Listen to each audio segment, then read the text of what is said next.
You don't want it fixed. You just want to be her. It's very hard. It's hard for us. I had to talk to Brock about that today because his daughter, he feels like she's not, and she's not. I know the whole story now. She's not doing enough with her life. She's got no goals. She's not trying to date anybody. She's living in her mom's basement. She doesn't have a career. It's a mess. And he's trying to help her out. And my nephew, similar situation. He's in my house in Arizona, and he's going to have to get out of there. I'd love to let him live there, but I can't do it because I got to remodel the house. But also, it's not going to help him because he's not learning life skills. He doesn't have a car, doesn't drive, depends on his mom to drive him back and forth to work. It's a friggin' disaster. He's not working enough. When I was in my 20s, when I was 21, I was working 3 jobs. Like, I always work because I like making money. I don't understand this younger generation where it's the parents' fault. It's usually the moms. It's the women. I keep seeing this. No, I know. I feel like I'm dumping on ladies. I'm not that dumping on women. Like, pretty much all the women that watch this are watching this with their husbands, and you guys are cool.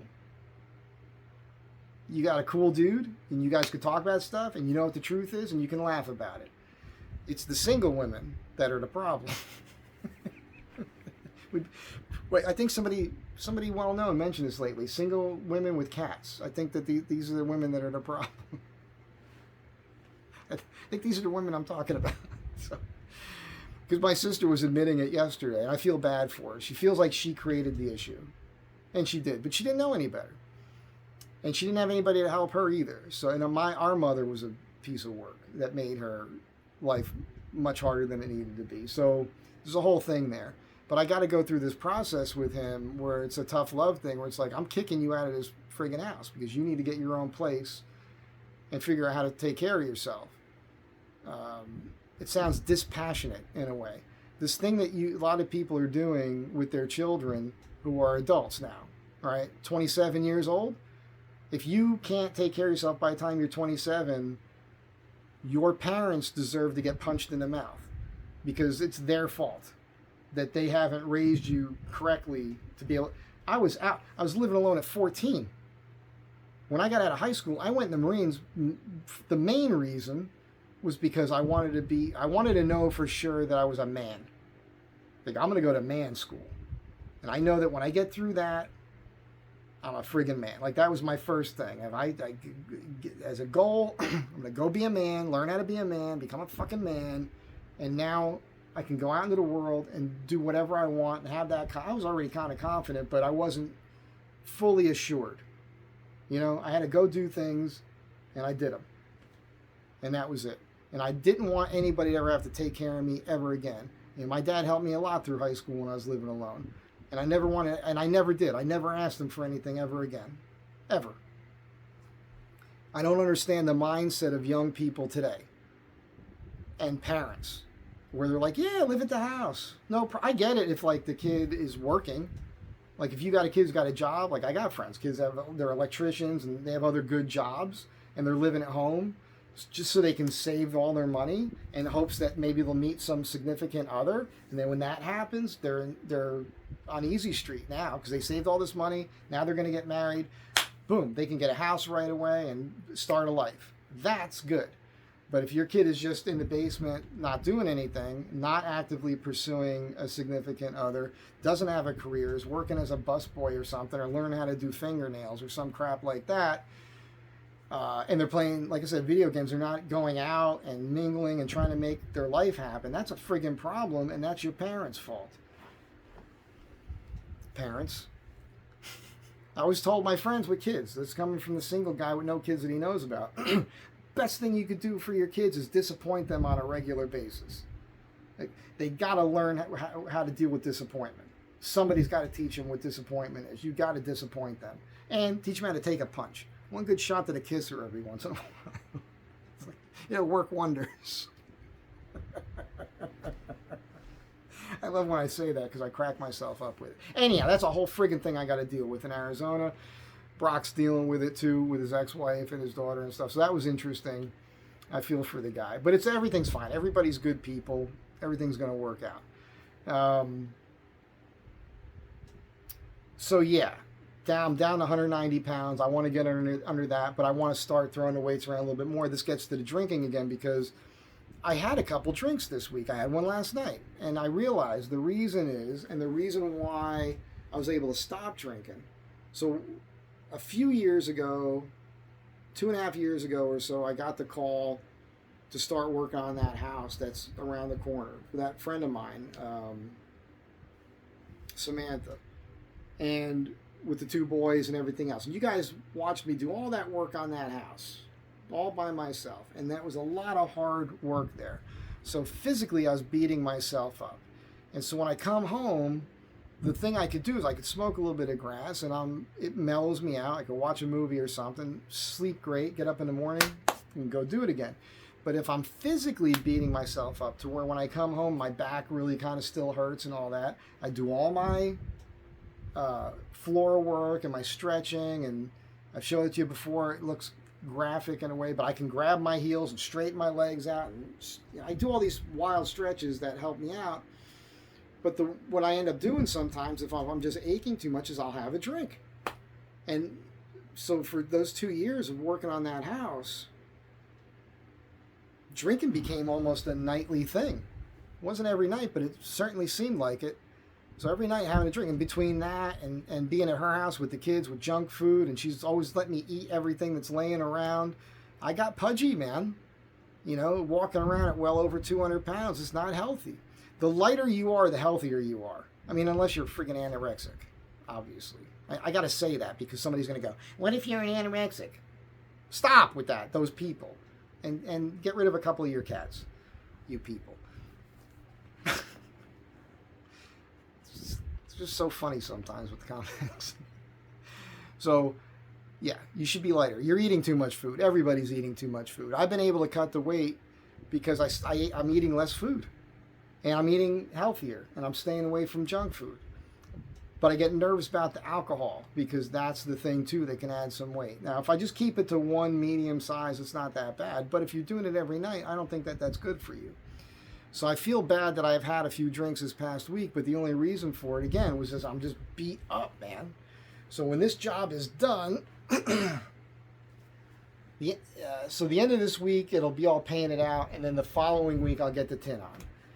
And then I'll be able to take a little bit. I'm going to take a break from doing any paid gigs because I got to do a thing for my buddy Phil and build that kitchen box for his Astro van. I got to get that done. I've owed that guy for a while. I got to get that done and get a couple other things done for myself, and then I'll get back to some paid gigs. So, oh, by the way, I'm just having this thought as I'm about to say something else. This is a vlog. It's a life vlog. It's what it's turned into. I had no idea this was happening. I mentioned it recently in the last few videos, recent videos. That's what I'm doing. I didn't realize this is what I was doing. But this is my life, a vlog. That's what's going on. You guys see what I'm doing and what I'm into. So, I lost my train of thought about what I was about to say there. But, money. So I got the YouTube money, and I haven't gone out and spent it. Like, it's not, I'm trying not to let it burn a hole in my pocket. There's things I have to do. But one of the things I did was I have this friend of mine who is a retired Tier 1 operator guy. I know a bunch of these guys. It was a long time ago, that life. But even with my own experiences when I got out of the Marines, and then, because I did some silly shit back then, but even after my experiences with military, there was, and other stuff, whenever I meet those guys, for whatever reason, these guys just like me. It's very strange. And I always feel like I'm looking up to them, and they're always telling me, like, no, dude, it's a mindset. You know, you're one of us. It's really cool. And this is a guy I've known for a long time. And when COVID hit, he reached out to me, and he offered, I think he was like, you need $8,000? I'll give you like $8,000. I got that much. Because he knew my work would slow down. I was like, no, dude, I'm not taking any money from you. And then several more weeks into it, I was like, things were drying up. My clients didn't want anybody in their house or anything. So I took advantage of it, and I borrowed $3,000 from him. And since then, I've paid him back half of it, and then did some other stuff, sent him some other cool shit. But I sent him another $1,500 yesterday morning. So we're squaring. That was the only debt that I had.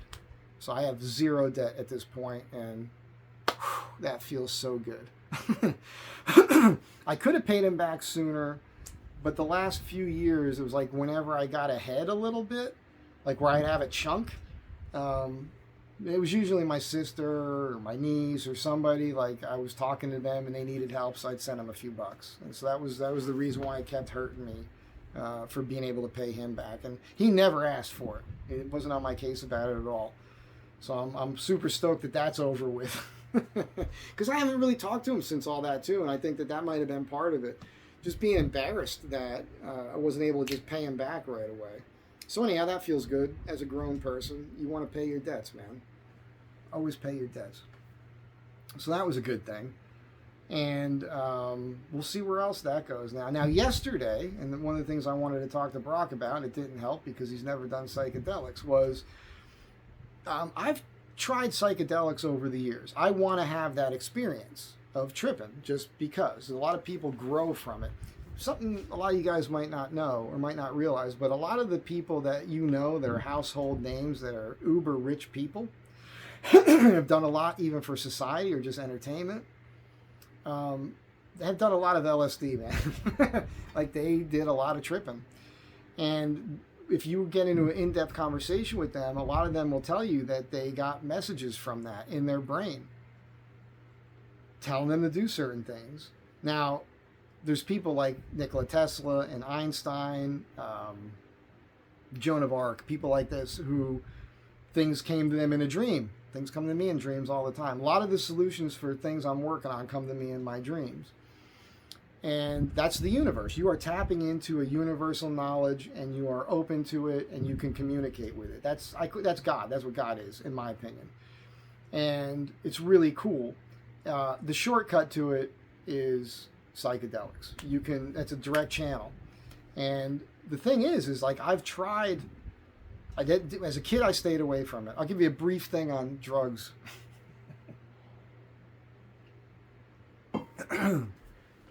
When I lived in Patterson, which was like 4th grade to 8th grade, a lot of kids were doing drugs. I remember 5th grade, 6th grade, people getting high. Little kids, 5th graders, smoking grass before school. I never did it. There was this girl I had a crush on, Colette Dubois. The middle finger on her left hand was miniature. Street smart chick, man. She was smoking. She's like, "Here, Mike, you want some weed?" I'm like, "No." It freaked me out, man. And around that time, my mom got hip to that. And so her and my Uncle Bob, that's the house I have now. It was his house. They started taking me to these drug and alcohol preventative seminars, which were friggin' frightening, man. You'd go to some auditorium somewhere and there'd be parents with kids. And it's a slides. People get up and talk, AA type thing. But then they've got these slides up there of accidents and dead kids dead on the front seat of a car from huffing glue with the saliva coming out of their mouth and the white lips and everything, and human brains cut in half with the center part of the brain black. They say if you smoke one joint a day for 5 years, the center part of your brain will explode like there was an M80 placed in it. This is the kind of shit that they're telling you, you know? Scared straight kind of stuff. But at the same time, they're also really educating you on drugs. So I knew what every drug was, what every drug looked like, every different type of weed at that time. Because back then it was like Acapulco Gold and Thai Stick and all. And so they have all these pictures. And then they have a display out. So on one hand, you know, they're scaring the crap out of you from doing it. On the other hand, they're also educating you on what it all is. It's really, really funny. But I stayed away from it for a long time. I was 14 or 15. Maybe 15, and my uncle, who was kind of an asshole, he's dead now, he was the guy who was a Golden Gloves boxer, fireman, good-looking dude. I've told you, like I was 11 or so, he started coming over our house. He put gloves on me, get on his knees, and just bam, bam, bam, you know, beat the piss out of me. Like a few times a week, man, beat the piss out of me. It was a bam! But it was great, because he taught me how to fight. The basics, and he explained to me how to fight somebody who's taller. You got to come in close. Somebody who's shorter, you got to keep your distance. Like maximum effective range, all of it. It was excellent. That guy When I was like 15, he got me on the back of his motorcycle, took me out in the woods, and got me high. And started talking to me about reincarnation and all kinds of crazy shit. And so that's how it started for me. And then all through high school, living alone, there's a lot of weed, a lot of speed, a lot of alcohol, and cocaine. You know, it was the 80s. So, you know, senior year in particular, I never bought it. But we had this girl, I'm not going to mention her name. I love her to this day still. She was so good looking, and she was dating this adult guy, like, you know, in his 20s or something. And he was a drug dealer. So she was getting us all our coke for free. I'd done so much coke at one point, like I could sleep on it. I remember New Year's 1985, I stopped cold turkey with all that stuff because I knew I was going in the Marines. I had enlisted on October 31st on Halloween with a bag of weed tucked in my sock, signing the contract. But I stopped doing it all because I wanted to be clean for boot camp and all that. And then when I was in the Marines, when I got to my first duty station, I was there for a couple of days, and these guys took me out and got me drunk, and then called some girl, and we did lines off a toilet at a bar in Seal Beach, and that was the beginning of just wrecking my time in the Corps. So that was, and I haven't touched that. I haven't touched cocaine since 1986. Still haven't done it. But I've tried psychedelics since then once in a while. Like I've tried some acid, I've done the mushrooms, and it never does anything to me. It just doesn't affect me. And it's a bummer because I want to try that experience. So I just get that body high kind of thing. Like I feel okay and that's it. Like as far as visually, things might look a little bit more vibrant or something, but that's it. And I happen to be B negative blood. I happen to have a lot of muscle mass on me. I'm wondering if I haven't done enough, or maybe my blood type has something to do with it. I don't know, but I have not been able to trip. And I was talking to this guy I know the other day, and we were talking about DMT, which is something I like. And DMT, you get that through ayahuasca, I believe. It's the same chemical. So he said he had some powder. It was DMT. He was telling me about it. He's like, he did it, and he saw the little gnomes, and he had a sciatic thing, and he said he felt a thing working back there, and a little gnome came up to him and said, I fixed your sciatic, you know, and sure enough, when he came off of it, he was totally repaired with no pain. I'm thinking, this is awesome. I want to try this. So he said, well, I still have some. So he gave it to me, and he's like, don't hit it with the flame. You know, you just want the heat from the flame. He walked me through the whole thing, and I did it. You know, put it on the weed because it's a powder, so you don't want it to. You would need a screen, I suppose, if you're doing it by itself. So anyway, I did it, and he said it tasted like shit and everything. But when I tasted, I was like, that is a taste I recognize, and it wasn't bad, and it didn't do anything. It was a nice high, and it was gone in minutes, but it didn't do anything to me. But it tasted like opium. Because I knew a guy who used to grow poppies, and that's what he would do. He'd get his own opium from the poppies, and he'd sprinkle that on the weed, and you'd smoke that. You get high from the weed, but the opium give it a little extra, you know, it's a nice brain thing. It's a mellow thing. This is not something that you get addicted to. Like, you're not smoking this all day, every day or something. It's not like doing heroin or something. So, anyhow, it didn't work. I tried a little bit first, then I put it all in there. Didn't do a damn thing, man. So either I'm immune to any of this stuff, or it could be I haven't tried enough, and it could be that the stuff he gave me yesterday, what I suspect it is that it was opium.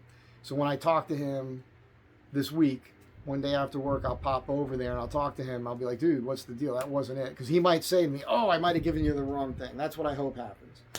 Because I still want to try that. And a lot of you, I might be offending you. Sorry, this is my life and I don't mind, but I'm, like I said, I'm not a huge drinker. I'm not doing any other drugs other than a little bit of grass once in a while. I don't do it when I'm working. I don't do it during the day. I don't do it when I'm going to drive. None of that. Operating tools, I can't do that. If I was high operating tools, I'd be missing fingers. You know what I'm saying? I can't do that. I take what I do seriously. For me, it's nighttime, mental release. It allows me to stop thinking. I'll think about other stuff, but I think you understand what I'm saying. Matter of fact, I credit the weed with actually helping me creatively in a big way, especially when I was when things were going better at different times. Before 2006 and then Trump years were pretty good too, where people had the money and they were hiring me more to build furniture. I was being very creative and doing pretty extensive custom built-ins, whole walls and entertainment centers and all that stuff. It was great because I would draw stuff out and think about it, and at night I might smoke something, I'd go lay my head down, and that's when, boom, all of a sudden I had these visions of, oh, that's how I should do that. So I'd get up and do my sketches at that point, and it was great, and my clients loved it. So for me, it's a medicine. I use it medicinally as a tool. I'm not using it you use it recreationally once in a while. If it's a weekend, you're camping, you're with friends, you're not using power tools, that's different. But I'm not a wake and bake kind of guy, and I don't agree with that either. And as a matter of fact, I think I'm against it. I don't know too many people I know people who are wake and bake people. Most of them are not very productive. I think it's a thing that will keep you from getting things done. So if I had a kid, I would steer them away from it.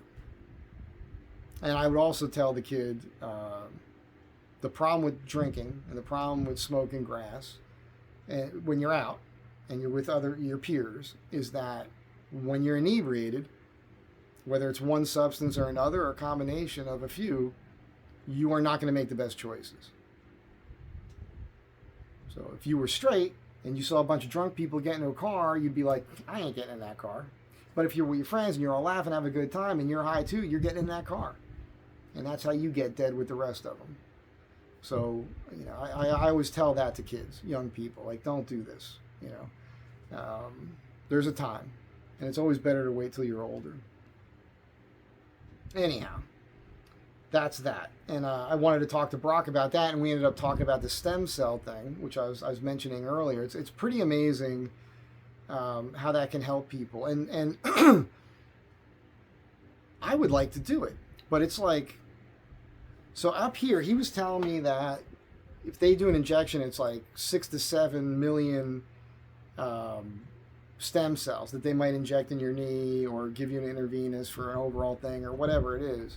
And the people down in Colombia, they're doing 150 million for an injection, or 150 million in an intravenous thing if you just want it to go through your whole body. And the way the stem cells work is, especially if you do an intravenous way, is that they basically go through your body and they find damaged tissue, damaged issues, and they heal your body. That's how it works. And to me, I see it as differently from other people. I see it as the possibility of being a preventive maintenance milkshake at my age, at 57 years old, where I'm feeling it. I get some knee pain once in a while, losing some hair, because it can work with that too. Back pain, little shoulder, whatever. Maybe your prostate is an issue. You do that, and it can fix a lot of it. And he was telling me distinct examples. This is all anecdotal, I suppose you could say, but these are people that he sends down there because he works as a consultant, and he pre-screens people for this company that's down there in Colombia. Used to be Panama. I think they're sending people both places. And because down there, they can do things that they won't let you do in the States for less money. So, but it's about $13,000 to do that. You can have other things added, like an injection in the knee of 50 million might be $7,000. So some people have really bad knee stuff. Some people have cancer, so it'll help you with the chemo issue. It's not going to cure cancer necessarily. But there's people that go down there with some issues where they can't even walk, and then they're walking the next day. It's amazing. It really is that amazing. You don't have to believe me. I suggest, if you're curious, that you look into it. I might even do an interview with this guy, T.R. McManus, if that's a thing he wants to do, because I think it would be interesting to hear. He apparently is like the #1 worldwide spokesperson on stem cells. I actually wrote down the proper terminology. He's a lecturer, and he's considered the best stem cell speaker in the world. That's the way Brock put it. So, but he doesn't have social media. He doesn't need to. People find him. And so it's a lot of older, richer people that can afford it. Yeah, he was telling me a story about one guy who was like $60,000 because he wanted a whole package. And matter of fact, because he was going to spend so much, they were going to do it for him for like 50. But I don't have an extra 13K laying around. But I'm telling you right now, if I was working steady, like had a regular gig like you probably do, or if I was retired and I had money coming in and I had a nest egg, like a good sized nest egg, 100 grand or more or something, I would absolutely be talking to Brock and planning a trip to Colombia to do the stem cell thing. 100%. I'm sold on it. I've watched too much information on it. Joe Rogan had Mel Gibson on. He was talking about his 81-year-old father that went down and did it. And his dick started working again even, which is another thing. I don't have any problems in that department. Some of you know that. Anyhow, I thought that was pretty wild. And that was 2 hours of that conversation was just the stem cell stuff. It was fascinating. I think Brock would be a good guy to have on too. Brock was such a stud, man. He's like 4 or 5 years older than us. And he was ripped, 8-pack, lean, good-looking dude, going to the clubs, always was with a pretty girl. He was always a cool guy, and he's kept it together, man. But anyhow, that's about it. I just, this past week, the job, everything's cool with my client. Me being lighter, you've seen me looking thinner. This is why I'm eating less food. I'm going to start throwing the weights around a little bit more, and everything's fine. And I'd like to do stem cells at some point. So that's it. Just me rambling as normal. Maybe not as entertaining this time as it is. Sorry, it'll get better. And I have big plans for this channel. So my sister is pretty much out of that house. She's been staying there because she drives her son to work and whatnot, but she understands the situation. September's still hot, so I probably won't get down there to start working on the house until more like October. But then again, I'm planning some trips. So I do want to drive up to Canada to see a guy who's on YouTube and visit a guy in Washington. I might even drive all the way to Alaska. I don't know. November in Tacoma, possibly, if I can make that. That's like the 2nd of November. I might want to do that. But I absolutely have to get to Arizona and kick my nephew out of the house. And take your shit with you, motherfucker. And get your act together and start figuring out how to take care of yourself. And it's just because I love you. Because if I don't do that and give him a kickstart so he can start getting on with his life, it's going to be a problem. Because he's got to learn he can't rely on anybody else but himself. So that's a thing. But once that all happens, that's it. I'm going to start working on that house. And that'll be video content for you guys. You're absolutely going to get a kick out of that because I got some goals, some plans. I want to take down some of the trees in the yard. I want to do what's called the secret survival garden. I want to plant a lot of stuff. You guys should look into that. You basically create your own ecosystem where the plants support one another and they attract the proper insects and everything to pollinate and everything else it's got to do. And all you got to do is clean it out once in a while and live off the food that it provides. I got a whole plan for that. It's going to be a very cool place. I'm going to build a structure next to it to have a shop to do the work on the house and get it dialed real well. See how things work. That's going to take some time. I think I can get a lot of it done within a year. Maybe that'll be enough to do everything. I don't know. And then I'll be back and forth, and I'll live in both places for a while here in LA, but eventually I'll probably get out of here and be living there, and that'll be my address. And then I'll work on figuring out a better rig. I could do everything in the Astro van for quite some time, but I like the idea of I mentioned this in the camping trip videos, on one of those fireside chats I was doing. I recommend you watch those. There was 5 of them. They were pretty good. I got a playlist on it. Off-grid for a week. So a good-sized pickup 4x4 with a slide-in camper that I might just build myself out of those panels or something. And start traveling around. And that'll be the last chapter of my life. Just traveling around and doing cool projects around the country. And the home base would be the house in Arizona. Maybe I'll even have a roommate living there. Possibly like there's a military base nearby, Fort Huachuca. Maybe I can get an officer or an NCO in there and change them out. because I could trust those guys, and they can't screw me over. I can go right to the command and go, hey, this guy didn't pay his rent and his career's ruined. So it's like a little safety thing. I was talking to Sarah about that because she had her house in Vegas, and that's how she worked it, where she had a roommate there while she traveled all over the country the rest of the time. So I kind of like the idea of doing that. And all that'll be good content for the channel too. So things are going to shift a bit over the next couple of years. I got long-term goals here, people. See what I'm doing here? Young people, you're under 30, you got no goals. Look at me. I'm 57. I'm still coming up with goals for myself. Gives you something to look forward to. It helps you to create a positive outlook for life. You achieve things. Every time you achieve one little goal, it's a shot in the arm for your self-esteem, which is what you need. I don't think we're teaching young people this these days. It's what we got to teach them. Get this message to them, will you please? And if you need me to kick your kid out of your house, I will do it. People used to hire me to fire people.